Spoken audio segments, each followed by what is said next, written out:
del Producto Interno Bruto y qué es lo que lo está generando. Y eso va muy relacionado también a lo que estamos viendo sobre la globalización económica. Estábamos muy enfocados en saber y ver qué era lo que había pasado en México y cómo había estado trabajando, había estado haciendo los acuerdos y cómo podíamos nosotros considerar o evaluar lo que está pasando en el mundo y lo que está pasando también en los demás países. Y bueno, para ello vemos que lo que viene a ser el proceso histórico tal cual como resultado de la propia innovación viene a ser prácticamente el progreso de la tecnología. Uno de los mayores aportes que está haciendo el cambio prácticamente a la economía de los países de manera directa tiene que ver precisamente con la innovación y con el desarrollo de economía y tecnología. Y obviamente esto es lo que permite tener la creciente económica a través de otro mercado que viene a ser también el comercio. Hemos visto que es importante para los países de innovación, el desarrollo tecnológico y no solamente eso, el tener insumos que les permitan hacer la compra y venta precisamente de estos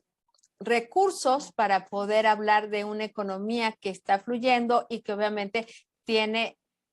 perspectivas de financiamiento importantes. La planeación de desarrollo económico, aquí estamos viendo, esta tabla es muy reciente y prácticamente nos permite valorar que si bien es cierto que se han pasado por crisis, se han pasado por momentos de estabilidad y crecimiento, también por momentos en donde se tenía ya una economía o ya se tenía un repuntaje y esto ha sido pues prácticamente un decremento o un problema generalizado. Si a esto sumamos los últimos 2 años afectados a través de lo que viene a ser la pandemia y cómo la economía se contrajo a nivel mundial, pues podemos también valorar que realmente hubo países en donde estamos hablando en vías de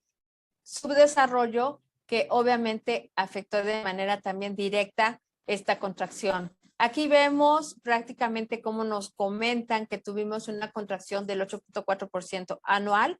y esto obviamente afectó de manera directa hacia lo que viene a ser la industria, lo que viene a ser los trabajos y obviamente la economía y bienes tan importantes que acompañan a la economía de un país como viene a ser precisamente los bienes de servicios de salud.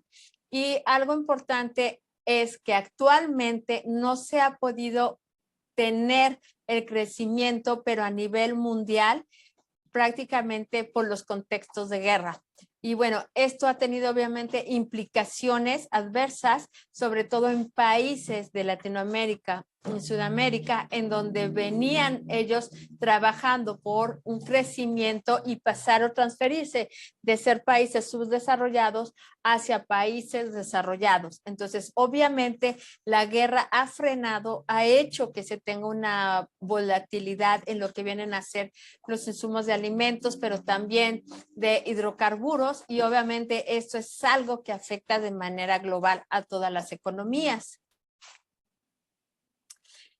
Tenemos esta tabla nos permite precisamente entender, ver qué es lo que está pasando con América Latina y el Caribe, ver hacia dónde vienen las proyecciones del 2022, que bueno, si bien es cierto que muchos apuntaban por tener una mejora, un crecimiento, volvemos a mencionar que lo ha estado frenando son precisamente las consecuencias mundiales que se han tenido a partir de la guerra y del conflicto bélico que se tiene con Rusia, con Ucrania. Muchos dirán, bueno, pero eso qué tiene que ver si estamos del otro lado del mundo, pues prácticamente todo, porque obviamente afectan a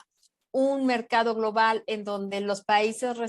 desarrollados lo que están haciendo es retenerse precisamente para saber cómo va a derivar eso, qué consecuencias va a tener y obviamente ellos al tener esta retención y no permitir el flujo del dinero o de las operaciones que se tenían estimadas, afectan directamente a todos los países subdesarrollados porque obviamente están estos todavía mucho más castigados. Entonces aquí podemos ver prácticamente el crecimiento del PIB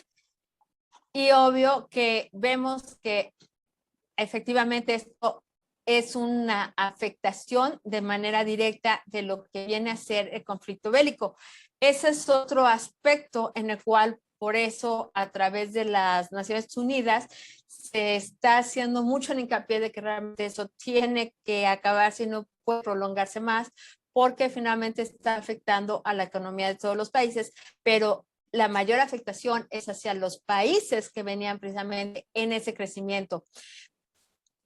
¿Qué es lo que está pasando? Pues bueno, primero tenemos, o sea, que la Comisión Económica para América Latina y el Caribe, CEPAL, como la conocemos, ha estado mandando estos comunicados, ha estado haciendo estas recomendaciones que efectivamente el conflicto de Ucrania hace más agudizado el problema inflacionario. ¿Por qué? Por la volatilidad y costo financiero. Esto obviamente hace que los mercados, si tenían un crecimiento mayor, pues ahora se ve afectado y esté prácticamente el promedio entre 1.8 para las regiones. Obviamente, si hablamos nosotros de economías, tanto de América del Sur como de América Latina, vemos que estas van a estar fluctuando entre el 1 y el 0.8 máximo. Entonces, obviamente que vemos que está sumamente castigado. Aquí tenemos una exclusión que es importante de Guyana, donde ha habido un crecimiento considerable. Sin embargo, para todos los demás, el estudio y lo que hasta el momento se ha evaluado es prácticamente eso.